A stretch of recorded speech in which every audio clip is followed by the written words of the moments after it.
Hello there, my name is Isaac, and today I want to help guide you through a proof for the Calculus 2 concept of centers of mass. And so to start, I'm going to start with a graph. And this graph is going to have two functions on it. One, we're going to have an arbitrary f of x, and then beneath it, we'll have an arbitrary g of x. And it's very important in calculus that everything that we discover needs to be arbitrary. It needs to apply to every point of the region that we're trying to solve. Now let's say that I want to find the center of mass of the shape that is bounded by f of x on the top, g of x on the bottom.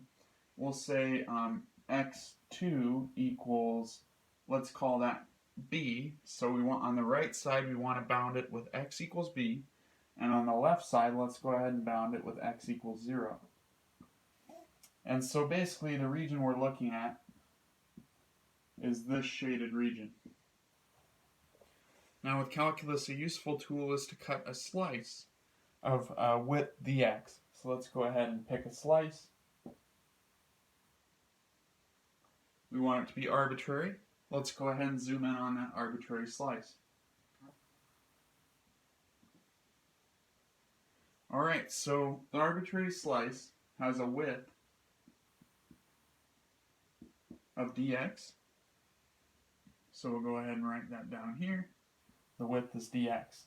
Now what would the height be? The height, if this is f of x and this is g of x, then wouldn't f of x minus g of x give us the height in there? Okay, so the height is equal to f of x minus g of x. And now what we're going to look for is a couple of things called x and y tilde. And what those represent is, for our arbitrary slice, what is the arbitrary center of mass for this tiny slice? And so what we're looking for is halfway in between the left and the right, and halfway between up and down. Now what's great with calculus is that because this width is a tiny slice of x, an infinitesimal slice, it doesn't really matter whether we measure from the right endpoint or from the left endpoint, because of the fact that it's so small that it's negligible in the calculation. So for this case, let's go ahead and say that this center, that we'll call x tilde, let's say that that center is just x. Okay? So if we were measuring to the center of mass of this slice, it would just be distance x away from the x equals 0 line, or the x-axis. So x tilde equals x. Now this one right here is y tilde. And how do we figure out what y tilde is?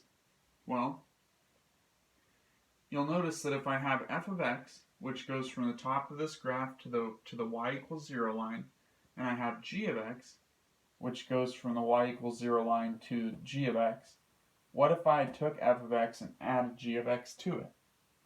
So what do I got? I got f of x plus g of x. That's going to put me up here at a point f of x plus g of x. And you'll notice that it's symmetrical about the shape. And that if I wanted to go halfway on my arbitrary slice, I would just take f of x plus g of x and divide by 2. So there we're going to go ahead and prove that y tilde equals f of x plus g of x divided by 2. I'm going to write that as a 1/2 out in front. So y tilde is f of x plus g of x and divided in half. And that puts us right at the center of our arbitrary slice. And so that's what our y tilde and x tilde are for this specific case.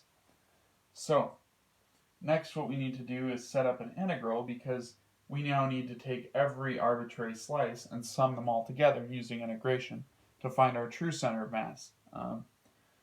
Another thing I'd like to point out is this is in physics what you might see for a summation to find center of mass is you would see that the center of mass for x is going to equal the sum of the mass of the particle times the distance the particle is from the origin.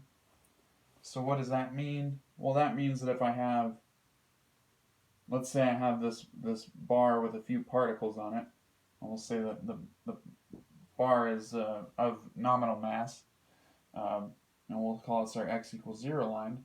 Well, if I wanted to find x bar, I would take the masses, this is mass 1, mass 2, and mass 3, and I would multiply them by their respective x1s, x2s, and x3s. So what those i's stand for is they're just an index. So in other words, I would just sum mass 1 times x1 plus mass 2 times x2 plus mass 3 times x3, and then I would divide it by the sum of masses. Divide by m1 plus m2 plus m3. And this in and of itself, this formula can be proven using what's called sum of torques equals 0. So we're looking at where's the balance point.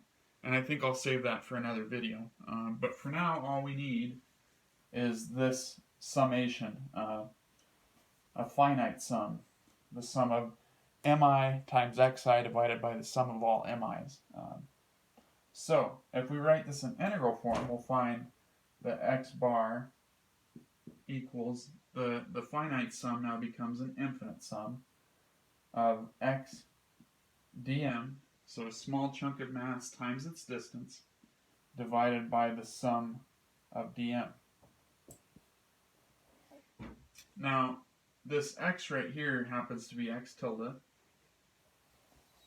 because it's the measure. Remember, x tilde is how far it is off the x-axis, so x sub I is going to become x tilde, which we proved is just x.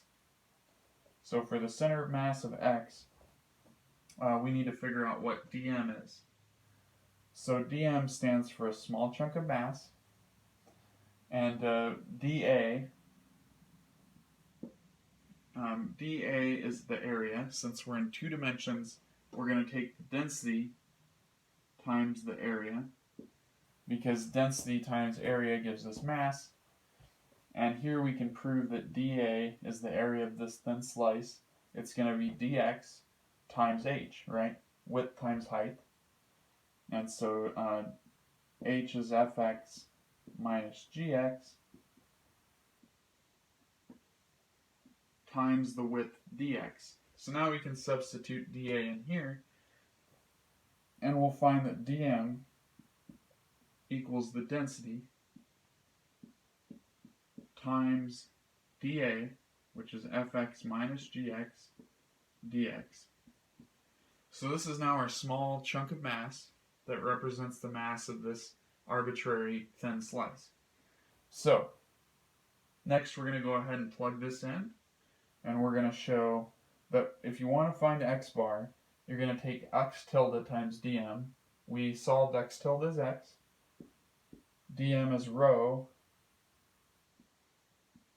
fx minus gx, and all of that times the width dx. And because we're summing with respect to x, we're going to start at our left endpoint and go to our right endpoint. So we're going to start at x equals 0. I'm going to call it x equals a.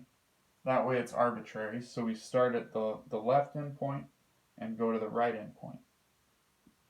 And then we have to divide our dm integral, which happens to just be this without the x. Because remember, we proved dm is rho, or the density, times f of x minus g of x,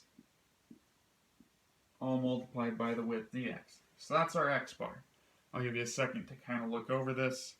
And now I'm going to have to erase to make some room for our y bar, which is a little bit more challenging. But once you have a good setup like this, it's not too bad. So this is our x bar, infinite sum to find the center of mass of a rigid body. All right. So just like x bar equal the sum of mi xi divided by the sum of mi, y bar likewise is going to equal mass of the particle times the distance off the y-axis of the particle. So mi times yi divided by the sum of all masses again. So in integral form, we can write this as the summation sign, sigma, now becomes an integral. And we're going to have y tilde dm divided by the infinite sum of masses. And that's going to be our y bar. Alright, so now we just need to do some substitution. We solved that y tilde was going to be 1/2 f of x plus g of x, because f of x plus g of x is symmetrical, and so if we go to the center of that, it's going to be the center of our arbitrary slice. So y tilde equals 1/2 f of x plus g of x. Alright, and what's dm? Here it is right here, dm. It's rho times f of x minus g of x dx, all times by the width. And so now we have our setup here. Rho could possibly be a density with respect to x. So in other words, it could be a function of x, or it could just be constant. If it's just constant, we can pull it out.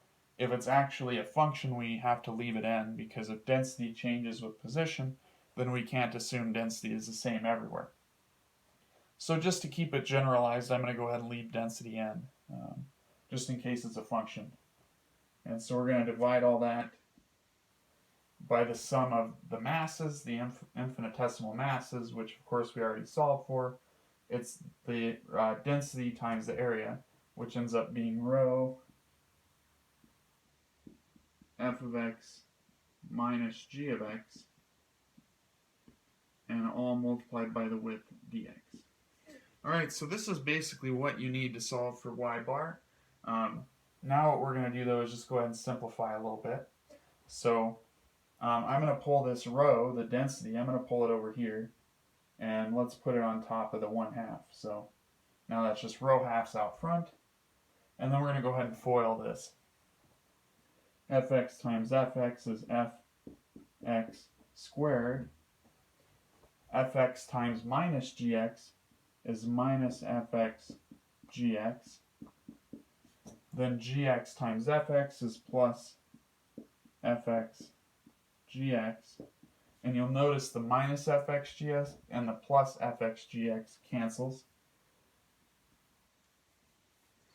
And then our last one is gx times negative gx, which gives us negative gx squared.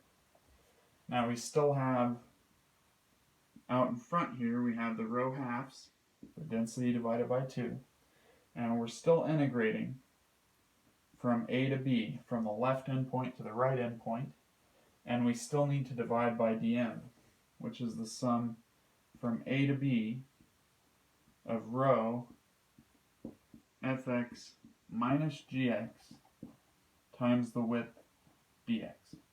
So this is our y bar. And, this isn't necessary, because you could always just look at the equation out of the back of your book. And it'll work just fine as long as you know how to use it. This problem bothered me for a long time, though, and I wanted to prove it to myself and to others who are curious to see where the formulas come from. So I hope you enjoyed this, and have a great day.